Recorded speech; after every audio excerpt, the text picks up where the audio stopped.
서울 중구 을지로 유가에 위치한 오피스텔 물건 분석해 보도록 하겠습니다. 이제 건물 면적은 전용 30평이고요. 감정가 6억 3천에 시작해서 한번 유찰되고 2023년 1월 31일 매각기일로 해서 5억 4백만 원으로 진행되는 건입니다.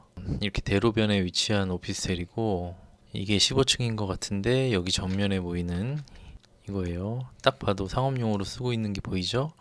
옆에는 지금 이렇게 문들로 되어 있는데 이게 주거용인지 상업용인지는 여기서는 좀 파악하기가 좀 어려운 것 같고 현장에 가셨을 때 한번 탐문을 해보시거나 직접 보시면 좋을 것 같습니다.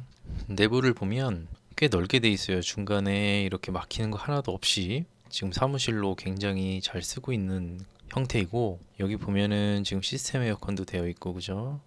그리고 창문도 햇빛 잘 들어오는 것 같고 이쪽 창문 또 이쪽 창문 여기는 사장님실인 것 같고 사장님 책상 의자 여기는 회의하시는 테이블 아까 보신 것처럼 현관에서 들어오면 내부가 뻥 뚫려 있어요. 가운데 막히는 거 없이 사무실로 굉장히 쓰기 좋은 그런 물건이라고 보여집니다. 엘리베이터에서 내려가지고 쭉 오면 왼쪽 오른쪽에 호실들이 있고 쭉 오면 전면에 이렇게 넓게 1505가 자리 잡고 있는 것으로 보입니다. 입지를 한번 보면 서울특별시청 동쪽에 중구 동대문 역사문화공원역에 가까이 하고 있고요. 5호선, 4호선, 2호선 트리플 역세권입니다. 트리플 역세권에서 거리를 재보면 가장 가까운 출구 기준으로 직선거리 100m 정도밖에 안 되고 큰 도로를 끼고 있기 때문에 사실 사무실로 굉장히 좋은 입지라고 보여집니다. 권리 분석 한번 해보도록 하겠습니다. 말소기준 권리는 2004년 11월 12일 중소기업은행에서 설정한 근저당권이에요. 주식회사 리츠랜드가 2004년 10월 27일에 사업자 등록했고 보증금 500에 월 50만 원이에요. 근데 여기 배당이 없어요. 그죠? 배당 요구를 안 했다는 얘기는 뭐예요? 이거는 현황조사 나갔을 때 구두 진술한 금액이라는 거예요. 매각물건 명세서 눌러보면 뭐라고 나와요? 현황조사라고 나옵니다. 정보 출처 구분 현황조사. 그러니까 권리 신고를 한 게 아니라는 거예요. 이 임대차 계약서를 내고 그 임대차 계약서에 보증금 500만 원, 월세 50만 원이라고 찍혀 있다라는 얘기가 아닙니다. 사실 보증금 500만 원은 우리가 이거를 입찰하는 데 있어서 중요하게 영향을 미치는 요소가 아니에요. 다만 이 보증금 500만 원이 아니면 이게 5천이면요. 이게 5억이면요. 사실 지금 정황상으로 보면 2004년이고 가지 쓰고 있잖아요. 가지 쓰고 있고 500만 원이라고 얘기했으면 이거를 되게 중요하게 생각해서 어떤 의사결정을 반영하지 않을 텐데 머릿속에 생각을 해야 되는 게 뭐냐면 이거는 구두로 얘기했을 뿐이지 실제로 만약에 이게 5천만 원이거나 5억이었다고 하면 우리는 이거를 떠안아야 되는 거예요. 그죠? 이거 우리가 낙찰받았다고 해서 이 낙찰 금액에서 이분 배당받을 수 있습니까? 배당 한 푼도 못 받죠. 그러면 이 사람은 임차인으로서 우리가 5억이든 5천만 원이든 돌려줘야 되는 상황이 생길 수도 있다라는 거를 인지 정도는 하고 넘어가야 된다는 얘기입니다. 그죠? 두 번째로 생각해야 되는 게 뭐예요? 배당 요구를 하지 않았다는 얘기는 나 대항력 있는 임차인이고 당신이 낙찰을 받든 말든 나는 임차인으로서 권리가 있다라는 얘기이기 때문에 우리가 이분을 명도할 수 없다라는 얘기예요. 언제까지? 최소한 상가건물 임대차 보호법 제10조에 나와 있죠. 계약갱신 요구. 임차인의 계약갱신 요구권은 최초의 임대차 기간을 포함한 전체 임대차 기간이 10년을 초과하지 않은 범위, 아니하는 범위. 우리 거는 지금 2004년이니까 일단 10년은 넘어갔어요. 그죠? 10년은 넘어갔는데 이분이 지금 이분의 임대차 계약을 다시 했겠죠. 다시 안 했을 수도 있어요. 근데 CM산업개발하고 리츠랜드가 특수관계가 있는 법인이라고 하면 임대차 계약을 다시 써가지고 2022년부터 갱신이 된 것처럼 그죠? 얼마까지? 그건 모르는 거예요. 그러면 우리가 이분을 명도를 할 수가 없기 때문에 명도를 할 수 없기 때문에 이 물건을 사용 수익하는 데 있어서 문제가 될 수 있다. 50만 원만 받고 실제로 절반 나눠서 50만 원만 받고 파티션 치고 나머지만 임차를 주거나 이렇게 해야 되는 상황이 생길 수도 있다라는 거죠. 물론 초반에 말씀드린 것처럼 그럴 가능성은 굉장히 적어 보이는데, 제가 말씀드린 이유는 뭐냐면 이런 것들을 생각하고 접근을 하시는 게 맞다, 분석을 할 때는. 다음으로 봐야 되는 거는 채권자 매수 신청이에요. 여기 주의사항 보시면 신청 채권자로의 매수 신청 보증이 있음 이라고 되어 있죠. 이 매수 신청이 뭐예요? 이 경매를 신청한 채권자가 내가 5억에 받을 돈이 있는데 지금 채무자가 돈을 안 갖고 있으니 이 물건을 경매에 넣어주세요 했는데, 지금 현재 최저가가 5억 4백이니까 5억 4백이고, 만약에 이 금액으로 낙찰이 되면 어떻게 돼요? 이 채권자한테 배당이 들어올 돈이 한 푼도 없는 거예요. 왜냐면 이거 두 개 합치면 얼마죠? 5억 4천이잖아요. 5억 4천4백. 그러면 원래는 무잉여로 경매가 취소돼야 되는데, 법원에서 야, 너 매수 신청할래? 라고 했을 때 이 채권자가 오케이, 나 이 금액 이하로 만약에 낙찰이 되면 내가 이 가격으로 살게 라고 매수 신청서를 제출한 겁니다. 얼마에 제출했을까요? 매각물권명세서 보면 5억 5천 24만 원의 매수 신청 보증이 있음. 그러면 이 물건이 5억 5천 24만 원보다 밑으로 낙찰이 되면 이 채권자가 가져가는 거죠. 그러면 우리는 적어도 이 물건의 가치가 5억 5천 이상이다라는 판단이 있어야 돼요. 취득세 포함하면 얼마까지 돼야 됩니까? 5억 5천 곱하기 취득세 등 포함했을 때 5%라고 하면 한 5억 7, 8천 이상의 가치가 있다라고 판단이 들 때만 이 물건을 입찰을 하시는 겁니다. 서울권에서 사무실 물건이 나오면 여러분들이 꼭 참고를 하셔야 되는 자료가 있습니다. 교보리올코가 나오는데, 여기에 보시면은 인사이트의 마켓 리포트라고 있습니다. 여기 보면은 22년 3분기 오피스 마켓 리포트 PDF 다운로드 해보면 2022년 3분기 오피스 마켓 리포트, 저희가 사무실에 투자를 할 때 현재 이 수도권의 오피스 수요가 어떻게 되는지, 거래는 어떻게 되고 있는지, 임대료는 오르는지, 공실률은 오르는지 떨어지는지, 이런 것들을 이 보고서에서 다 알려주고 있습니다. 서울 전체 공실률은 지금 저희가 막 금리가 막 치솟고 부동산 시장이 되게 안 좋고 이런 시장인데, 그럼에도 불구하고 보세요. 서울의 공실률, 임대료 추이는 어떻습니까? 공실률은 계속해서 줄어들고 있죠. 1.5%, 2022년 3Q까지 나왔고 4Q는 아마 곧 나오지 않을까 싶어요. 임대료는 지금 제곱미터당 26,000원이에요. 그러면 26,000원 곱하기 3.3058, 제곱미터당 서울 평균으로 85,000원인데, 이거는 지금 전용 면적 기준이 아니고 공급 면적 기준입니다.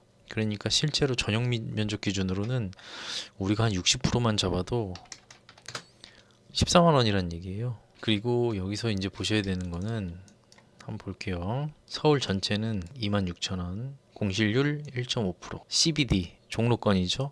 종로권은 3만 원, 그죠? 강남 28,000원, 여의도 27,000원. 어디가 제일 높죠? 종로 쪽.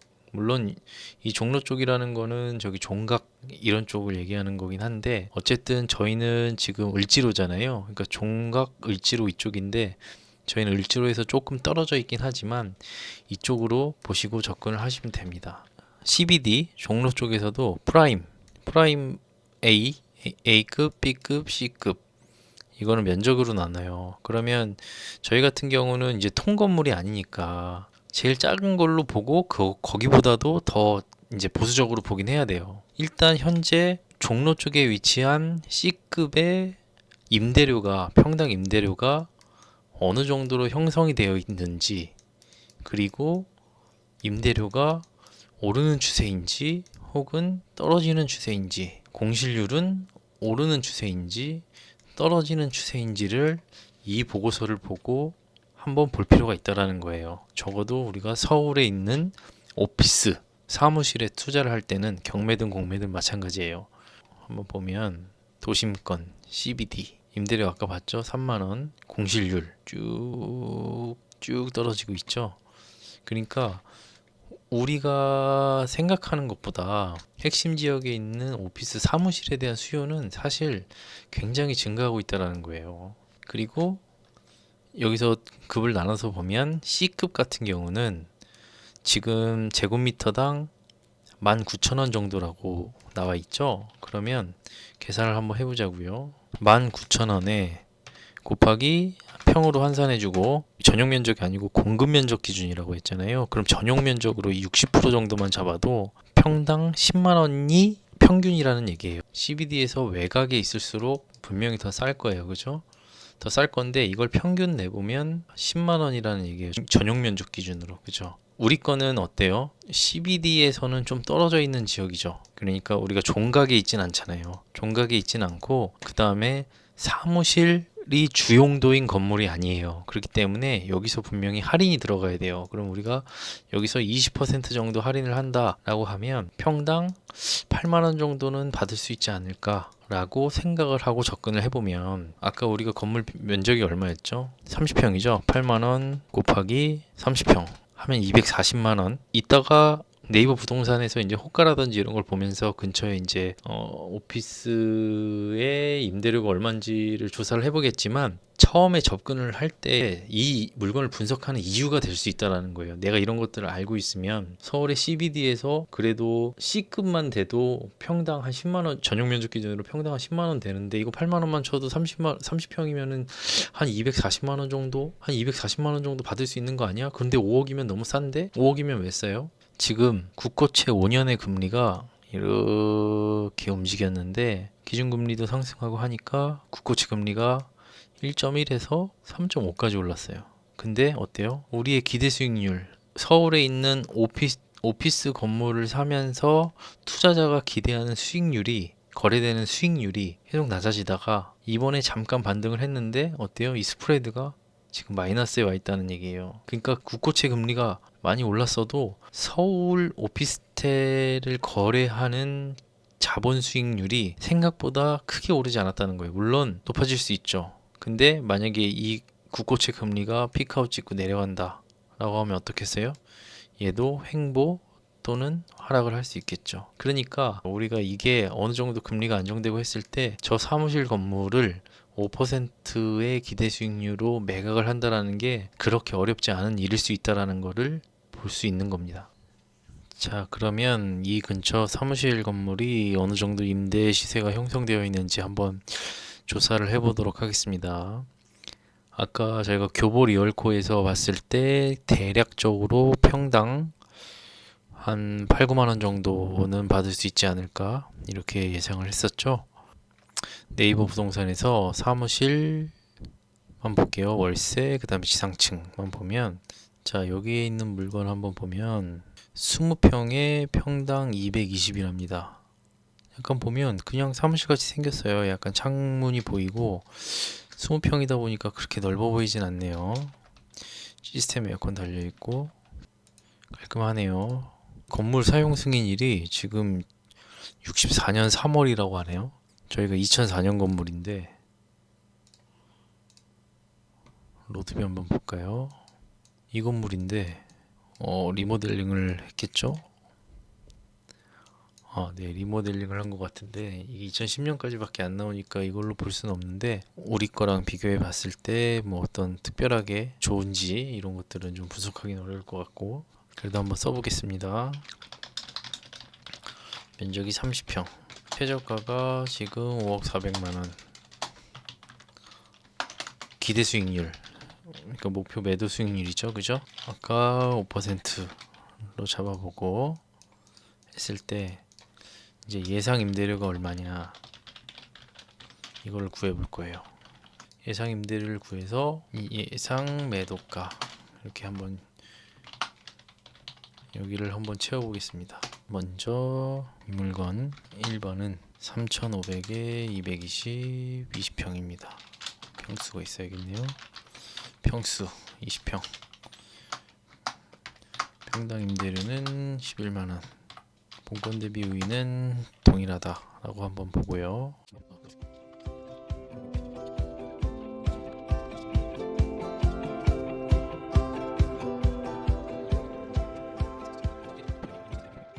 몇 개만 더 볼까요? 이쪽에도 있네요. 여기는 2010년식이니까 우리 거보다 건물은 좀 더 좋은 것 같고 10평에 90, 한 9만 원 정도 되는 것 같아요. 그죠? 2000에 90, 10평 평균. 여기는 우리 거보다 좋다고 볼 수는 없을 것 같아요. 왜냐면은 우리 거는 이렇게 대로에 위치하고 있는데 여기는 한번 들어가야 되잖아요. 그럼 이게 이쪽에 위치하고 있는지 이쪽에 위치하고 있는지는 알 수가 없고, 그래서 이거는 우리 거보다 실제 가봐야 되겠지만 좋다고 볼 수는 없을 것 같아요. 2.5점. 그러면 우리의 임대료는 뭔가 9에서 11만 원 사이가 아닐까라고 생각을 해보는 거죠. 적용할 임대료를 10만 원이라고 가정을 하면 10만 원 좀 높게 본 걸 수도 있어요. 그럼 이게 평수가 30평이잖아요. 그죠? 그럼 300만 원이 될 것이고, 우리가 기대 수익률을 아까 목표 매도 수익률을 5%로 잡았으니까 5%로 환산을 하면 12 나누기 5% 더하기 보증금 3천만 원만 잡겠습니다. 이렇게 해야 되죠. 이렇게 되면 7억 5천이라는 결론이 나오는데, 이거는 좀 상당히 어느 정도 공격적으로 본 것 같고, 이걸 만약에 6%로 계산하면 6억 3천. 어디서 많이 본 숫자 아닌가요? 저희 감정가네요. 그죠? 이 6억 3천이 감정평가서 보면 14층 1405호가 실제 거래가 된 게 2억 6천, 거래 단가 652만 원. 그럼 652만 원은 제곱미터니까 곱하기 3.3058. 그 다음에 우리가 30평이니까 이 금액 나온다는 거예요. 거래 시점 2018년 2월에 한 13평 되는 오피스텔, 14층 몇 호인지는 등기 떼보면 나올 거예요. 14층에 몇 개 없을 거니까. 그러면 여기를 현장 가시면 여기 가보세요. 가보셔서 여기 우리 거보다 좋을 게 없는데 근데 2억 6천에 거래됐어? 그러면 우리 거 6억 4천에 보는 거 무리 없는데? 이런 판단 하실 수 있는 겁니다. 임대료가 9에서 11만 원 사이에 있다라는 거를 현장에 가서 확인을 하시고 1번. 2번. 기대 수익률이 5%가 될지 6%가 될지 4%가 될지, 이거는 현장에 가셔서도 확인을 할 수 있지만, 이거는 아까 그 교보 리얼코에서 보신 것처럼 금리에 따라서 좀 달라질 수 있고 수요에 따라서 좀 달라질 수가 있어요. 근데 만약에 지금 저 을지로에 위치한, 물론 완전히 사무실 중심가는 아닙니다만은 그래도 트리플 역세권 을지로에 위치한 사무실 건물에 대한 수요, 공실률 떨어지고 있었죠. 공실률 떨어지고 있었고, 그 다음에 평당 임대료는 계속 증가하는 추세에 보였고요. 그리고 캐피탈 레이트 같은 경우에는, 기대 수익률 같은 경우에는 지금 금리가 상승기에서 꾸준히 금리가 상승기에 있다 보니까 캐피탈 레이트 계속 떨어지다가 약간 올라가는 모습을 보였지만, 이게 만약에 어느 정도 안정화 된다고 하면 이 물건을 우리가 일반 매물로 샀을 때 6%에는 아마 없을 겁니다. 적어도 한 이 정도에서 5%, 4%에서 어느 정도 선에서 거래가 되겠죠. 현재 최저 가격이 5억인데 5억이면은 아까 뭐라고 말씀드렸죠? 채권자가 매수 신청한 금액 5억 5천보다는 높게 쓰셔야 돼요. 그러면 내가 예를 들어서 5억 5천 5백을 쓰겠다. 이건 분명히 경쟁은 많지 않을 겁니다. 채권자가 매수 신청이 있기 때문에. 물론 이 물건의 가치를 높게 보는 사람들은 들을 수 있겠죠. 5억 5천 5백 어느 언저리에 쓰셔가지고, 그죠? 이거를 내가 1, 2년 뒤에 임대 주고 있다가 금리가 어느 정도 하향 안정됐을 때 6억 3천, 6억 5천에 매각하겠다 라고 하시거나, 또는 실제 이 물건의 실수요자로서 사용하신다고 하면, 저는 이 물건은 어느 정도 투자할 만한 가치가 있지 않나.